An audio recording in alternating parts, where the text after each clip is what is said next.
May asawa na siya. Pero bakit ikaw pa rin ang hinahanap-hanap niya? Sa mundong puno ng relasyon, commitment at kasinungalingan, isang tanong ang paulit-ulit nating naririnig. Bakit may mga lalaking kahit hindi nila nilalapitan ng isang babae, ay sila pa rin ang nahahabol kahit pakasal na ang babae? Hindi ito tungkol sa pambababae o pagwasak ng pamilya. Hindi ito para tuksuhin ang isang babae na maging unfaithful.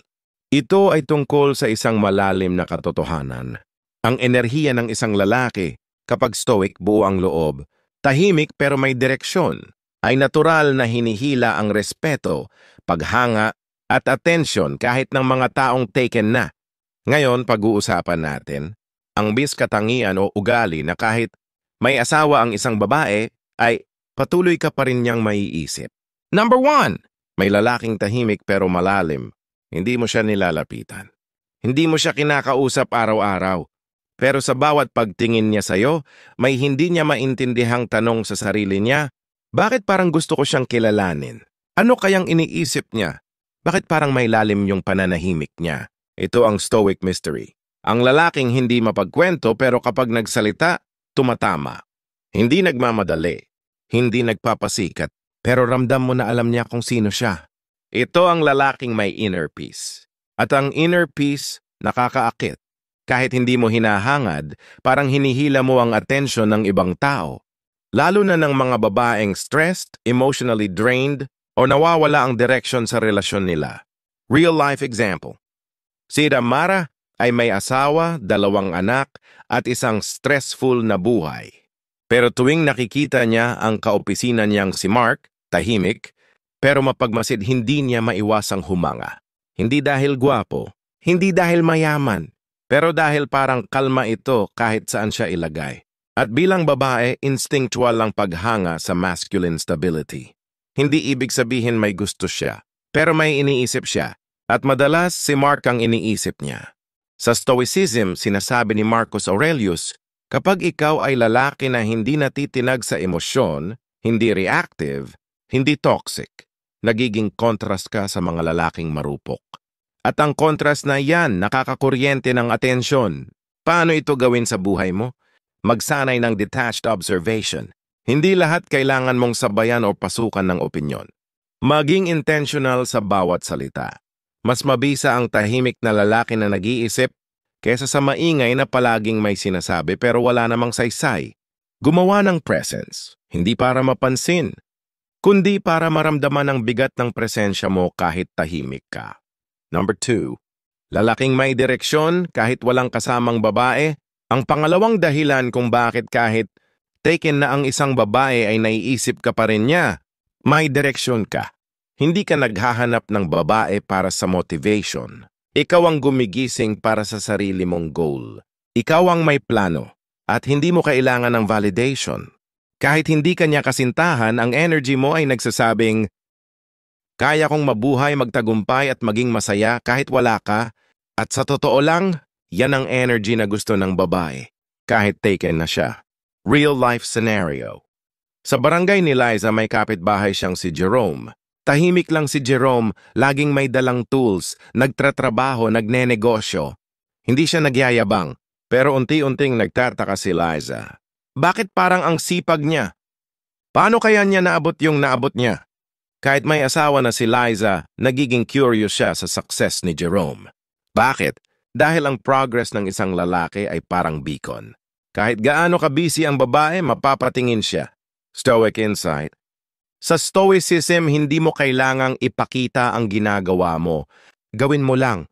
At ang resulta, ang bunga ng gawa mo ay siyang magsasalita para sa'yo. Number 3, hindi ka madaling maapektuhan. May mga lalaki na parang bato. Hindi dahil matigas ang ulo, kundi dahil hindi sila pinapaikot ng emosyon ng iba. Kapag may nangyaring masama, kalmado ka. Kapag may taong nagalit sa'yo, hindi ka sumisigaw. Kapag may rejection, hindi mo binibitawan ang sarili mong respeto. At para sa babae, kahit may asawa siya, ang lalaking ganito ay reliable, matatag, pwedeng sandalan. At kahit taken na siya, hindi mo mapipigilan ang utak niyang isipin, paano kaya kung siya ang naging asawa ko? Ano kayang pakiramdam na katabi siya sa hirap? Parang di ako papabayaan ng ganitong lalaki. Kwento ng isang guro.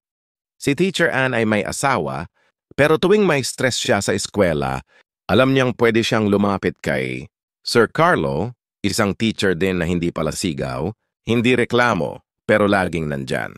Hindi niya nilalandi si Sir Carlo, pero hindi rin niya maiwasang isipin siya. Dahil ang presence ni Sir Carlo ay parang pader, matibay, stoic insight. Sabi ni Epictetus, kahit taken na ang isang babae, she will admire a man who owns himself. Stoic action plan. Magsanay ng emotional regulation. Kapag galit ka, tanungin mo, nakatutulong ba ito sa karakter ko? Huwag kang magpapadala sa drama. Reaksyon ng babae, sige lang, pero hindi mo kailangang sabayan. Calma is charisma. Hindi mo kailangan maging funny o pabibo para mapansin. Number 4, hindi ka nagmamadaling pumorma o manligaw. Alam mo bang may mga babae na mas naa-attract sa mga lalaking hindi interesado sa kanila? Hindi dahil sa pride, kundi dahil sa tanong na bumabalik-balik sa isip nila, bakit hindi niya ako tinitingnan? May asawa na ako pero bakit parang wala siyang pakialam? Bakit hindi siya tulad ng ibang lalaki? Kapag hindi mo minamadali ang koneksyon, kapag hindi ka needy, kapag hindi mo kailangan ng babae para sa validation mo, mas naaakit sila. Kahit may asawa sila, kahit alam nilang hindi dapat. Ang hindi mo pagpaparamdam ng interest ay siyang naguudyok sa utak nilang tanungin, anong meron sa'yo? Tunay na pangyayari. Si Angela ay may asawa. Isang araw may bagong project sa opisina.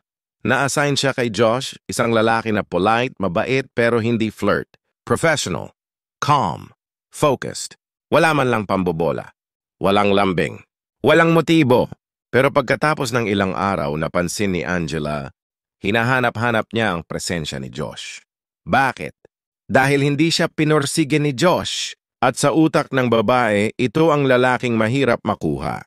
At lahat ng mahirap makuha, masarap isipin. Stoic mindset. Sabi sa Stoic teachings, kapag ikaw ay lalaking hindi nangangailangan ng babae para maramdaman mong buo ka na, iba ang dating mo, nagiging magnet ka. Hindi para maging player, kundi dahil buo ka kahit mag-isa. At sa mundong puno ng lalaking palaging may motibo, ikaw ang lalaking misteryo. Paano ito isabuhay? Huwag mong gawing mission ang mapansin ng babae, gawing mission ang pag-aalaga sa sarili mong purpose. Kapag may babae sa paligid, iwasang i-project ang desire. Let your presence speak, not your neediness. Panatilihing mataas ang self-respect. Hindi mo kailangang umapela para lang makuha ang atensyon ng kahit sino. Number 5. Marunong kang magpatawad pero hindi ka tatanga-tanga. Ito ang pinaka-rare na katangian na gusto ng kahit sinong babae, even married ones. Ang lalaking marunong magpatawad pero may boundary. Hindi ka bitter. Hindi ka mapaghiganti. Pero hindi ka rin tanga. Kapag may nanghamak sa'yo, kaya mong ngumiti at mag-move on. Pero hindi ibig sabihin babalik ka para ulitin ang cycle. At ang ganitong lalaking stoic ay nakakabilib. Hindi ka nagdadala ng emotional baggage. Pero malinaw ang standards mo. Kahit may asawa ang babae, mararamdaman niya, grabe tong lalaking to. Ang bait niya pero hindi siya paloloko. Hindi siya perfect pero ang tibay ng karakter niya. Kwento ni Ana. Si Ana ay kasal na, pero minsang nagkaroon ng misunderstanding sa isang kaibigan nilang si Leo. Pinahiya niya si Leo. Pero si Leo hindi nagalit, hindi nag-post, hindi nag-react, naglakad lang palayo, hindi nag-reply. Hindi nagparinig. Makalipas ang ilang buwan, si Ana mismo ang lumapit at humingi ng tawad. Pero si Leo, tahimik pa rin. Tinanggap ang sorry. Pero hindi na bumalik sa dati. Dahil para sa kanya ang kapayapaan ng isip ay mas mahalaga. At mula noon, si Ana ay hindi makalimot kay Leo. Hindi dahil gusto niyang iwan ang asawa niya, kundi dahil naiisip niya kung gaano ka-rare ang ganong klaseng lalaki. Kapag pinili mong maging kalmado kahit may gumulo sa'yo, kapag pinili mong magpatawad pero hindi magpaloko, nagiging high value ka sa paningin ng kahit sinong babae. Kahit may asawa pa siya. Stoic habits. Practice emotional neutrality sa gulo. Huwag mong gawing misyon ang manalo sa argumento. Mas mahalaga ang kalinaw ng isip kesa sa pagpanalo sa pride. Maging kalmado sa harap ng betrayal, pero malinaw sa consequences. Tahimik, pero malalim, be mysteriously grounded. Paano isabuhay sa araw-araw? 1. Limitahan ang pagiging reactive. May nagsabi ng mali sa'yo, hindi mo kailangang agad sumagot. Practice. Huminga ng malalim. Count to 3. Sagutin ng kalmado. 2. Magbasa araw-araw kahit 10 minuto. Hindi mo kailangang magpakatalino. Pero kapag ikaw ay malalim, makikita ito sa pananaw mo sa buhay. Suggestion. Basahin ang Meditations ni Marcus Aurelius kahit isang pahina sa isang araw. 3. Tumigil sa pag-post ng lahat ng nararamdaman mo online. Stoic men don't broadcast pain. Lalong hindi sila nagpo-post para sa sympathy. Kapag pipiliin mong manahimik kaysa makipag-ingay, nagiging valuable ang bawat salitang bibitawan mo. Kapag may babae na nagkukwento sa'yo ng problema, huwag mo agad solusyonan. Makinig ka lang, tumango, tanungin mo, anong gusto mong mangyari? Ano sa tingin mo ang pinaka-practical? Boom. Hindi mo siya kinontrol. Pero ramdam niyang may lalim ka. May direksyon kahit mag-isa. Purpose over people-pleasing. Gawain para hubugin ang direksyon mo. 1. Gumawa ng 3-year vision plan. Asan ka sa loob ng 3 taon? Ano ang income mo? Anong skills ang meron ka? Wala pa bang sagot? Simulan mo na magtanong. 2. Isulat mo. Anong hindi ko na dapat gawin ngayon para maabot yon? Halimbawa, puyat gabi-gabi. Babad sa social media, chismis. Stoicism is about saying no to distractions. 3. Magtayo ng maliit na routine. Kahit 10-minute exercise, 20-minute read, or 30-minute quiet walk. Yan ang foundation ng lalaking may direksyon. Stoic insight. It is not that we have a short time to live, but that we waste a lot of it. Seneca.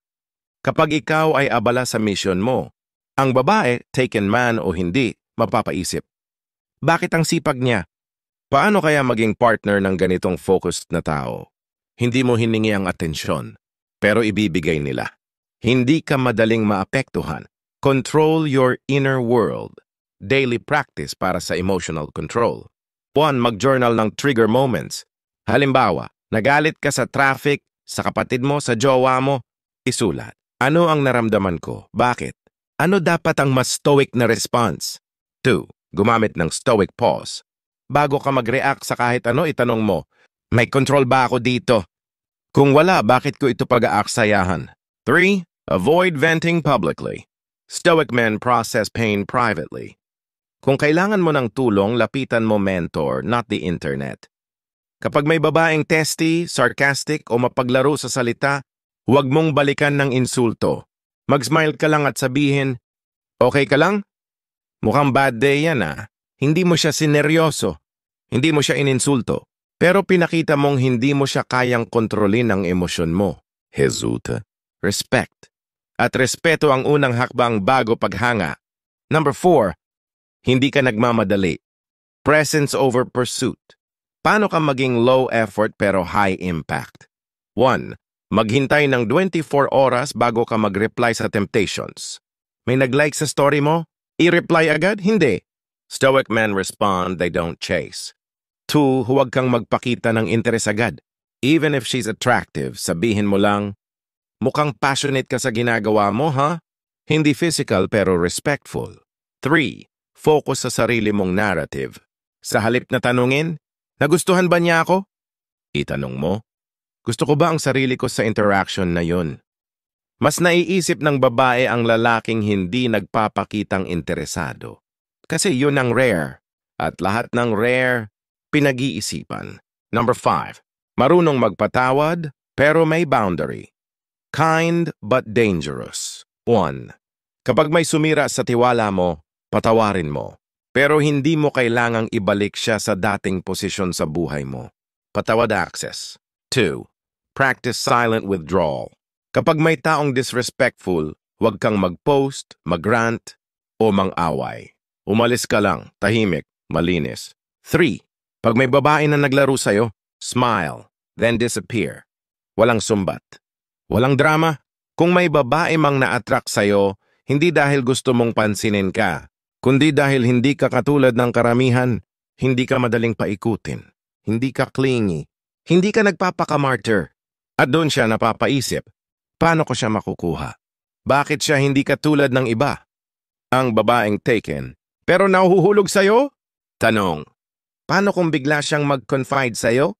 Paano kung maging emotional siya, sabihin niyang hindi siya masaya? Paano kung palagi kanyang hinahanap at ikaw lang ang nakakaintindi sa kanya? Alam mong mali, pero nararamdaman mong hinahatak kanya? Hindi lahat ng attraction ay dapat tugunan. Ang stoic na lalaki alam ang epekto ng bawat desisyon. Hindi siya napapaikot ng pansamantalang kilig.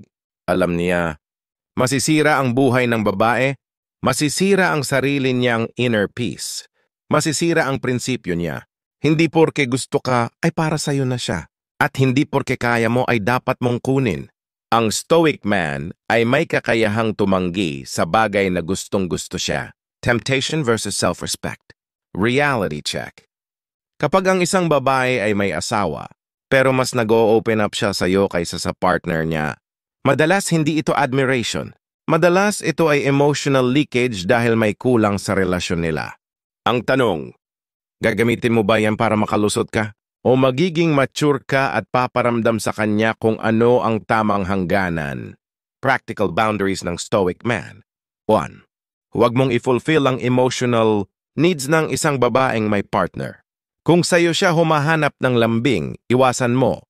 Sabihin, kaibigan mo ako? Pero mas okay siguro kung siya ang kausapin mo tungkol diyan. 2. Huwag mong samahan ng lambing kahit biro. Ang stoic man ay hindi nagbibigay ng mixed signals. 3.